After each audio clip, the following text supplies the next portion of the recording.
ہر زندہ دل مسلم الحمدللہ الذی ابدع الافلاک والارضین والصلاة والسلام علی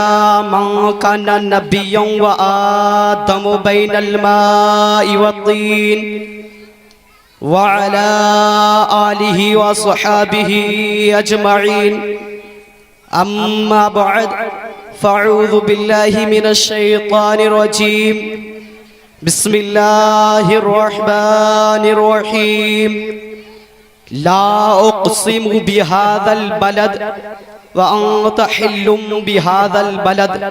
صدق اللہ العظیم وصدق رسوله النبی الکریم ونحن على ذلك لمن الشاہدین والشاکرین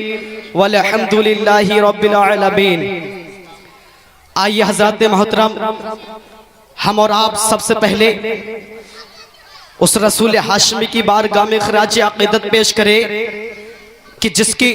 اشارے سے آج ساری کائنات گردش کر رہی ہے، نگاہیں اٹھ جاتی ہیں تو مادائے طاقتوں کو پسینے آنا لگتا ہے۔ آؤ اس رسول ہاشمی کی بارگاہ میں خراج عقیدت پیش کریں کہ قراہ عرض پر کھڑا ہو کر انگلی کا اشارہ فرما دے تو ڈوبا ہوا سورج منزل سے پلٹاتا ہے۔ آؤ اس رسول ہاشمی کی بارگاہ میں خراج عقیدت پیش کرے جس کو قرآن مقدس نے کہیں پر یا ایھا المزمل کہا ہے تو کہیں پر یا ایھا المدثر کہا ہے تو کہیں پر یا ایھا الرسول فرمایا ہے۔ آؤ اس رسول کی محبت میں سرشار ہو کر محبت کی تھالی میں درود کی ڈالی سجا کر پیش کرے۔ پڑھے بابا سے بلند اللہ رب محمد صلی اللہ علیہ وسلم نحن عباد محمد صلی اللہ علیہ وسلم صلاۃ و سلام علیک یا رسول اللہ صلی اللہ تعالی علیہ وسلم۔ حضرات محترم، سرکار اعلی حضرت عقیدت و محبت کی زبان سے ارشاد فرماتے ہیں کہ سرور کہوں کہ مالکو مولا کہوں تجھے، کہ سرور کہوں کہ مالکو مولا کہوں تجھے، باغ خلیل کا گلے زیبا کہوں تجھے، باغ خلیل کا گلے زیبا کہوں تجھے، اور خالق کل نے آپ کو مالک کل بنا دیا، کہ خالق کل نے آپ کو مالک کل بنا دیا۔ آپ سن رہے ہیں توحید نیٹ ورک کی اسلامک آواز۔ Tauheed network international Islamic YouTube channel. لیکن رضا نے ختم سخن اس پہ کر دیا، لیکن رضا نے ختم سخن اس پہ کر دیا کہ خالق کا بندہ خلق کا آقا کہوں تجھے، کہ خالق کا بندہ خلق کا آقا کہوں تجھے۔ نعرہ تکبیر! حضرت محمد عربی اللہ کا پیارا نبی، زندہ باد، سب سے اعلیٰ و اعلیٰ ہمارا نبی، زندہ باد، محبت حضرت محمود غزنبی، زندہ باد، نعرہ تکبیر! اور حضرات محترم، کسی شاعر نے سرکار اعلیٰ حضرت کی شان میں کہا تھا کہ کہیں وہ لاکھ ہم سنی ہیں مگر سنی ہو نہیں سکتے، جو کرتے پھرتے ہیں ہر سو برائی اعلیٰ حضرت کی، جو کرتے پھرتے ہیں ہر سو برائی اعلیٰ حضرت کی۔ اور رضا سے جلنے والوں کان کھول کر سن لو، اور رضا سے جلنے والوں کان کھول کر سن لو، قیامت میں تمہیں مہنگی پڑے گی دشمنائی اعلیٰ حضرت کی، قیامت میں مہنگی پڑے گی تمہیں دشمنائی اعلیٰ حضرت کی۔ اور کسی شاعر نے سرکار امام حسین کی محبت میں چورم چور ہو کر کہا تھا کہ سلگتے دشت پہ برفیلے موسم کو اٹھا لاتے، سلگتے دشت پہ برفیلے موسم کو اٹھا لاتے، بھگو کے نور کے پانی میں شبنم کو اٹھا لاتے، اور حسین ابن علی کی پیاس تو ایک راس تھی ورنہ فرشتے خانہ کعبہ سے زمزم کو اٹھا لاتے، سبحان اللہ، سبحان اللہ، خانہ کعبہ سے زمزم کو اٹھا لاتے۔ حضرات محترم، ایک بار درود پاک اور پڑھیے صلی اللہ علیہ نبی الامی وسلم، صلاۃ و سلام علیک یا رسول اللہ صلی اللہ تعالی علیہ وسلم۔ حضرات محترم، خدا قدوس جل جلالہ قرآن مقدس میں ارشاد فرماتا ہے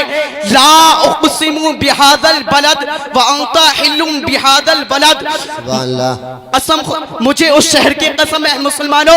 جس میں تم تشریف فرما ہو۔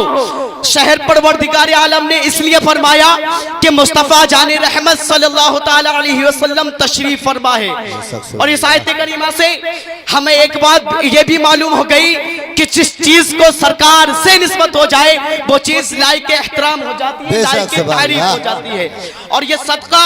اور کرم جناب محمد رسول اللہ صلی اللہ تعالی علیہ وسلم کا کہ آج ہم اور آپ راتوں دن گناہوں میں غرق ہونے کے باوجود خدا کے اس قہر عظیم سے محفوظ ہے